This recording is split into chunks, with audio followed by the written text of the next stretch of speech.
ಮಹಾಕುಂಭಮೇಳದಲ್ಲಿ ರಾಷ್ಟ್ರಪತಿ ದ್ರೌಪದಿ ಮುರ್ಮು ತ್ರಿವೇಣಿ ಸಂಗಮದಲ್ಲಿ ಪುಣ್ಯ ಸ್ನಾನ ಮಾಡಿರುವ ಮುರ್ಮು ಮತ್ತು ಗಂಗಾ ಮಾತೆಗೆ ಪೂಜೆ ಸಲ್ಲಿಸಿದ ಬಳಿಕ ದ್ರೌಪದಿ ಮುರ್ಮು ಗಂಗಾ ಮಾತೆಗೆ ಪುಣ್ಯ ಸ್ನಾನಿಯಲ್ಲಿ ಮಿಂದೆದ್ದು ಮಹಾಕುಂಭಮೇಳದಲ್ಲಿ ದ್ರೌಪದಿ ಮುರ್ಮು ರಾಷ್ಟ್ರಪತಿ ಮಹಾಸಂಗಮದಲ್ಲಿ ಪುಣ್ಯ ಸ್ನಾನ ಮಾಡಿದ ಬಳಿಕ ಮುರ್ಮು ಗಂಗಾ ಮಾತೆಗೆ ಪೂಜೆ ಸಲ್ಲಿಸಿ ಈಗ ಉತ್ತರದ ಪ್ರಯಾಗರಾಜ್ನಲ್ಲಿ ರಾಷ್ಟ್ರಪತಿಯವರು ಕೂಡ ಗಂಗಾ ಸ್ನಾನವನ್ನ ಮಾಡಿದ್ದಾರೆ, ಪುಣ್ಯ ಸ್ನಾನವನ್ನ ಮಾಡಿದ್ದಾರೆ. ಮಹಾಕುಂಭ ಮೇಳದಲ್ಲಿ ರಾಷ್ಟ್ರಪತಿ ದ್ರೌಪದಿ ಮುರ್ಮು ಅವರು, ಪ್ರಧಾನಿ ನರೇಂದ್ರ ಮೋದಿ ಅವರು ಕೂಡ ಹೋಗಿದ್ರು. ರಾಷ್ಟ್ರದ ಹಲವು ನಾಯಕರು ಕೂಡ ಗಂಗಾ ಸ್ನಾನದಲ್ಲಿ ಮಿಂದೆದ್ದಿದ್ರು.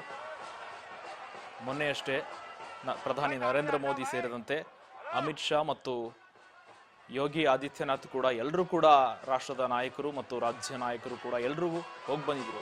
ನಿನ್ನೆಯಷ್ಟೇ ಡಿ ಕೆ ಶಿವಕುಮಾರ್ ಕೂಡ ಈ ಕುಂಭಮೇಳಕ್ಕೆ ಹೋಗಿ ಬಂದಿದ್ರು ಕೂಡ. ಈಗ ರಾಷ್ಟ್ರಪತಿ ದ್ರೌಪದಿ ಮುರ್ಮು ಅವರು ಕೂಡ ಈ ಮಹಾಕುಂಭಮೇಳದಲ್ಲಿ ಭಾಗಿಯಾಗಿದ್ದಾರೆ. ಜೊತೆಗೆ ಯೋಗಿ ಆದಿತ್ಯನಾಥ್ ಕೂಡ ಇರುವಂಥದ್ದು ಮಹಾಕುಂಭಮೇಳದಲ್ಲಿ.